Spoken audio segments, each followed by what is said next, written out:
eyes on Florida, Florida, Florida, where the ballot recount is officially underway. Griff Jenkins is live inside Broward County Canvassing Board, where the recount is taking place. Griff? Good morning, guys. We are live inside here, and we're going to be real quiet because they've just come back into session. But if you just look here, this is the canvassing board led by Supervisor Brenda Snipes.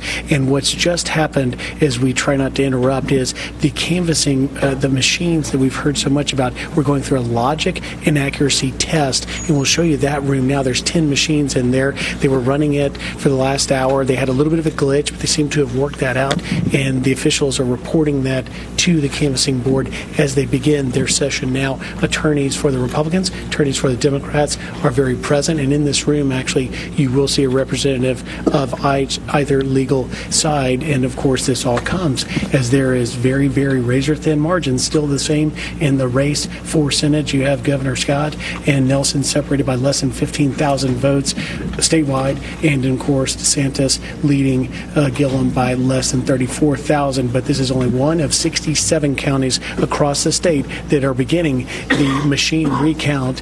If on Thursday, the 15th, which is the next deadline for the second unofficial returns to come, any of those races have a less than a 0.25% point, it will go to a hand recount, and they will begin counting by hand the over and under votes. And that's what's going here as we try not to interrupt, but you're looking at it live. This is history yet again in Florida's election process.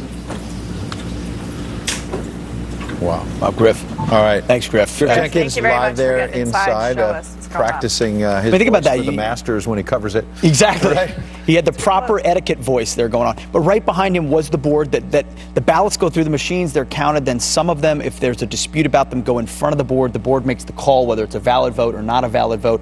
I didn't see any of those machines firing up right about now. The recount was supposed to start, but it hasn't, looks like it hasn't quite started yet in Broward County, but we will see how Dr. Brenda Snipes gets this thing moving along here in the next couple hours. The pace just yet. Right. No, the count was supposed to start at 7. They were going to calibrate the voting machines for 45 minutes because apparently it's now 9:05 those machines need an hour to boot up. They still haven't started counting the ballots in Broward County. And there's a lot of concern because, and the president's pointing that out, he tweeted yesterday as he's in Paris commemorating the 100th anniversary of the end of World War I, and we'll bring some of that coverage to you shortly later on in the hour. He tweeted trying to steal 2 big elections in Florida.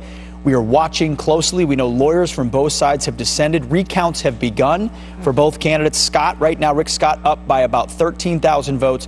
Ron DeSantis up by about 33,000 votes. But automatic recounts have been triggered in both of those races, which could take upwards of another week. And we've heard some justification for the lawyers for Andrew Gillum, who has rescinded his concession to gubernatorial candidate Ron DeSantis, who won that election, according to him.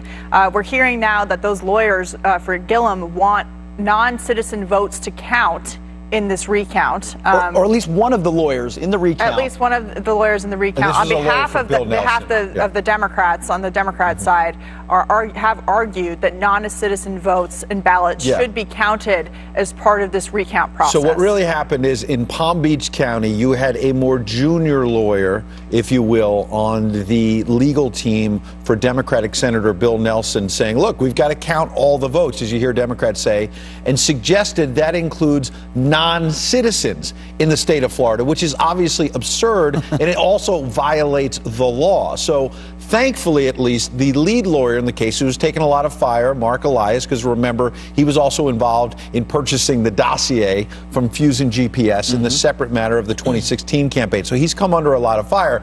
But to his credit in this case, Mark Elias, the lead lawyer for Senator Bill Nelson, the Democrat, corrected it and said the lawyer who was present was not someone we had authorized to make such an objection.